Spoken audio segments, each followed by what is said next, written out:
بسم الله الرحمن الرحيم، والصلاة والسلام على أشرف الخلق أجمعين، سيدنا محمد وعلى آله وصحبه ومن تبعهم بإحسان إلى يوم الدين. أما بعد، أعزائي متابعي وزوار قناة تفسير الأحلام أبو عبد الله المصري، السلام عليكم ورحمة الله وبركاته. أتمنى من الله سبحانه وتعالى أن تكونوا في أتم الصحة وفي أسعد حال، أدام الله عليكم الصحة والعافية بإذنه تعالى. أحبابي في الله، موضوعنا النهاردة هو تفسير حلم غرفة العمليات.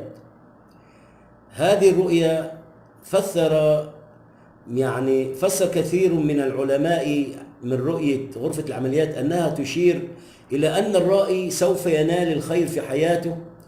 وهذه الرؤيا ترمز غرفة العمليات في المنام ترمز إلى تمتع صاحب المنام بالصحة والعافية.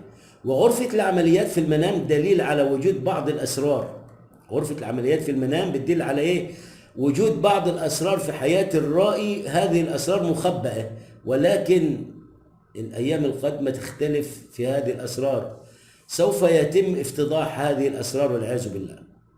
ورؤية غرفة العمليات للشخص المريض في الواقع، إنسان مريض في الواقع ورأى إنه في غرفة العمليات، فالرؤية هنا بتدل على إيه؟ على شفاء ذلك المريض من مرضه بأمر الله تعالى.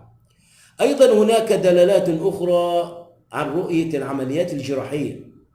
فرؤية زراعة الأعضاء في المنام دليل على رعاية الرائي صاحب المنام، سواء كان رجل أو امرأة، شاب أو فتاة، دليل على رعايتهم. يعني صاحب المنام دليل على رعايته للأيتام والمساكين، إن الرائي بيرعى أطفالا أيتاما أو بيراعي أشخاص مساكين أو محتاجين أو فقراء. كما يشير تفسير هذه الرؤيا، رؤية حلم العملية الجراحية ورؤية زرع الأعضاء، على عودة الابن العاق وصلاح حاله.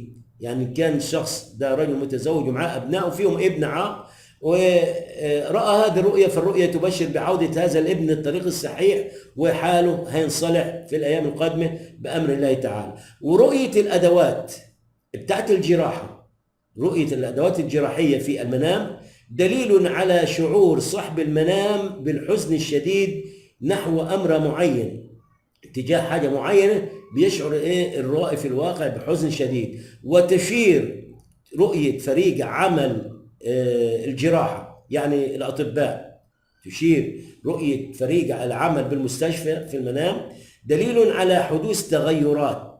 هذه التغيرات ستكون تغيرات إيجابية وليست سلبية، تغيرات للأفضل بالنسبة لصاحب المنام، أن الأيام القادمة تحمل له تغيرات، هتكون هذه التغيرات للأفضل، تحمل له خير ورزق وسعادة في حياته المستقبلية بأمر الله تعالى. وهذا ما أردت أن أبينه لكم. أخيرا أستودعكم الله الذي لا تضيع ودائعه، والسلام عليكم ورحمة الله وبركاته.